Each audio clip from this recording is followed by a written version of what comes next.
It is 2024 and y'all know the drill. We are making black and brown indie authors famous, and I have a book I want to talk to you about. This is Unforgiven by Luna Murata, and can we just take a moment to admire the artwork? Because this is masterful imagery. This is a second chance story that follows a Latina woman named Amelia as she goes on this journey of loss and grief and self-discovery over about a 6-month period. And I say second chance story instead of second chance romance because while it does explore the loss of her 20-year marriage and all of the grief and feelings that come with that, it also explores the trauma that she experienced as a child at the hands of her abusive father and a mother who was just trying to survive. And the way that those two types of loss intersect and work together to form the person that she's become. Throughout the story, we're watching as Amelia is trying to develop some kind of real relationship with herself and to figure out what it means to exist outside of the relationships that have defined her. The book opens with her separating from her husband and driving 10 hours back to her hometown, where she discovers that her father is dead. However, the trauma that she's experienced at her hands doesn't leave room for her to grieve him. And overwhelmed by all of it, she doesn't have the capacity to grieve her marriage either. All she has room for is to throw herself into the relationships that are still around her, which means reconnecting in a meaningful way with her family and her husband's family, both of whom they left behind when they fled their hometown 20 years before.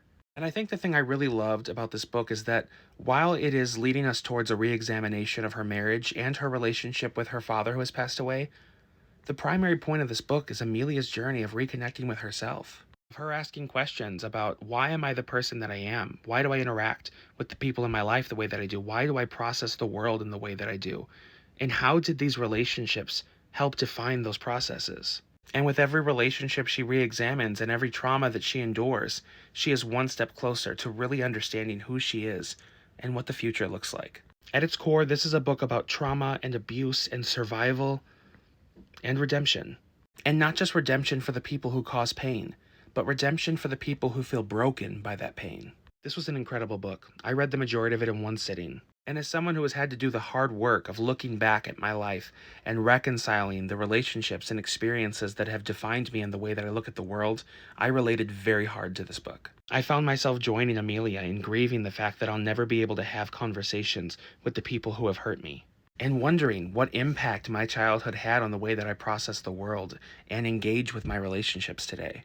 Yeah, so if you like a story that explores grief and childhood trauma and abuse, but leaves you with hope and with something to look forward to, this is the book for you. And y'all know I do not recommend romances very often, so this book is special. I will post a link down below.